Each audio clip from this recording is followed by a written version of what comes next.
Well, for more on Woakes and the legacy he leaves behind, we can speak to former England Test captain Michael Atherton. Michael, great to see you. Thanks for your time.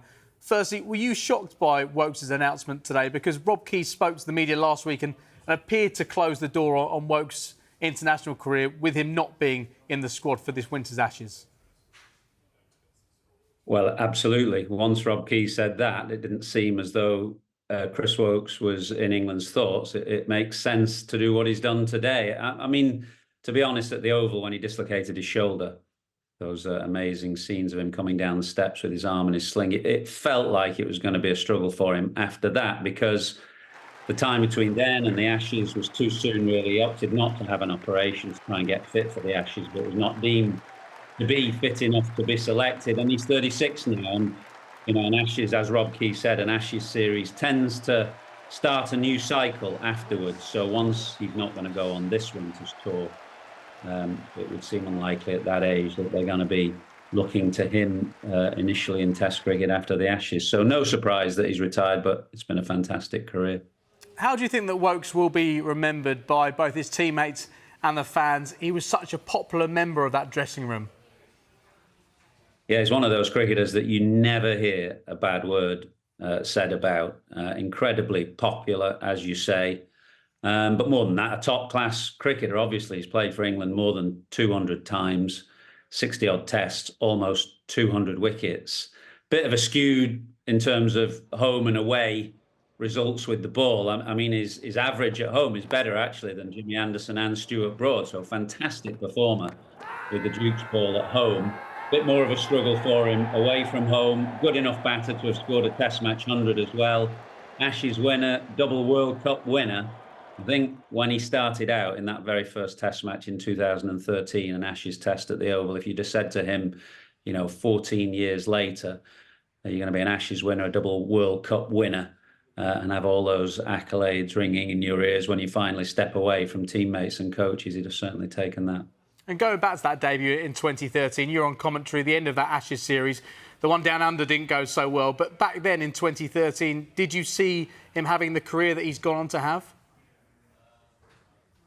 Well, you never know, really. I mean, there are some cricketers like Joe Root, say, who just stand out the moment they arrive, and you just know that they're going to play 100 Test matches. I wouldn't say you thought that with Chris Woakes. And you never quite know, you know, in that very same game, another player made his debut, Simon Kerrigan, who only ended up playing one Test match. So sometimes you just don't quite know how a player is going to cope with scrutiny and nerves, pressure, whatever it is. So I think if you go on to play more than a couple of hundred times for your country, both Tests and limited overs games, you know, that's a testament not only to your ability but to your temperament as well. So it wasn't, you know, immediately, obviously looked a good player. You don't get picked for England without being a good player.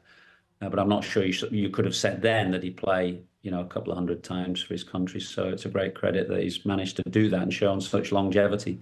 And what were your personal highlights watching Woakes play? He played such a big role in that Ashes series here in 2023, coming in that third Test, and he went on to become player of the series for England. Yeah, I mean, you could argue that was his biggest impact. Obviously, as I said, an Ashes winner, double World Cup winner, took 3 for in that 2019 final against New Zealand. I think he was England's most economical bowler that afternoon as well. So lots of great performances. But I think the impact that he made on that 2023 Ashes, along with Mark Wood, they both came back into the team for that match at Headingley. I think he then took 19 wickets, did he? 18 or 19 wickets in those 3 games. And as you said, voted player of the series, having missed the first 2 games. So he and Mark Wood completely transformed that series. And but for a couple of days' rain at Manchester, you know, England would have probably gone on to win it 3-2. So that would certainly be a highlight. But over the years, there have been many. Test 100 at Lords, you know, plenty of 5-wicket hauls at home, 5 of them, I think. So, yeah, terrific cricket all around. He featured in every Test match against India in the summer. We saw how he broke down in the final Test at the Oval. But do you think it was always a long shot, even if he was fit, for him to be in that Ashes squad this winter? Good question. I don't know, really. I mean, England they've taken a lot of fast bowlers, obviously, likes of Archer and Wood and Atkinson, Tong, and they do need a bit of a workhorse in there to complement them, and that is Matthew Potts in the squad right now. Whether it would have been Chris Woakes, I don't know. As I say, his record abroad is not as good as it is at home. He struggled on the last Ashes tour.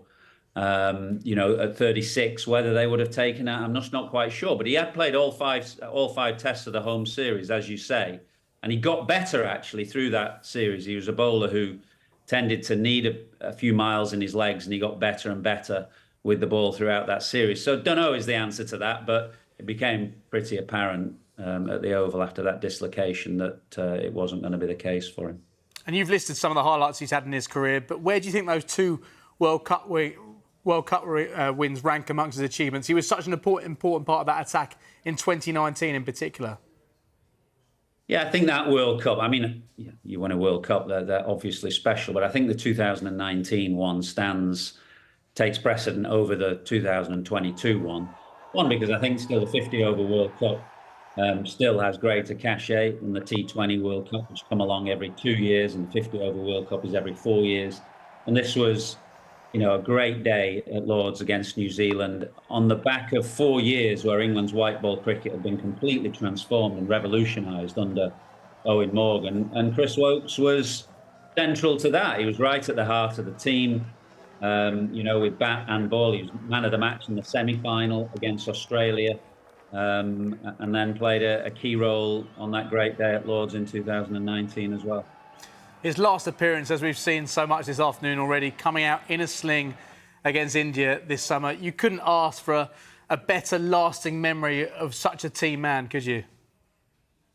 Yeah, I think that's right. I mean, it's going to be one of those images that will be associated with England's Test cricket team for as long as there is one.